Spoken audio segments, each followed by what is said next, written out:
சென்னையில மொத்தம் 16 தொகுதி இருக்கு. இப்போ இதுல அதிமுக வெற்றி வாய்ப்பு எப்படி இருக்குன்னு தெளிவா சொல்றேன். முதல்ல பார்க்க போற தொகுதி திருவிக நகர்.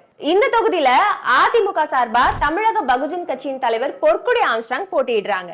ஆம்ஸ்ட்ராங் மேல மக்கள் கொண்ட பேரன்பின் காரணமா இவரோட வெற்றி உறுதினு தான் சொல்லணும். அதுபோல ஆம்ஸ்ட்ராங் அவர்களோட படுகொலையில சிபிஐக்கு போன வழக்க முட்டுக்கட்டை போட்டு தடுக்க இந்த விடியா திமுக அரசு முயன்றது அப்படின்றது நமக்கு எல்லாருக்குமே தெரியும். இதனால திமுக மேல வடசென்னை மக்கள் பெருமளவு கடும் அதிருப்தியில இருக்கிறாங்க.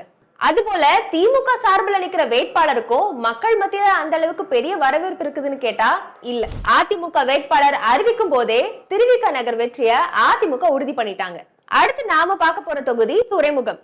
இந்த தொகுதியில அதிமுக சார்பா ராயபுரம் மனோ அவர்களும் திமுக சார்பா சேகர் பாபுவும் போட்டி போடுறாங்க. சேகர் பாபுவா, அவர் அமைச்சராச்சே, அவர் எப்படி தோக்க வைக்க முடியும்னு நீங்க கேட்கலாம். ஆப்போசிட்ல நிக்கிற அதிமுக வேட்பாளரோட வெயிட் என்னன்னு நமக்கு தெரியாம இருக்கலாம்ல. ஆனா துறைமுகம் தொகுதி மக்களுக்கு நல்லாவே தெரியும். இதெல்லாம் தெளிவா தெரிஞ்சுக்கிட்டு தான் எடப்பாடியார் அவர்கள் ராயபுரம் மனோ அவர்களை வேட்பாளரா அறிவிச்சிருக்காரு. இது மட்டும் இல்லாம துறைமுகம் தொகுதியில இருக்கிற மக்கள் கிட்ட சேகர் பாபு கட்ட பஞ்சாயத்து பண்ணியும் அவங்களோட சொத்தை ஆட்டை கூட பிளான் பண்ணிட்டும் இருக்காராம்.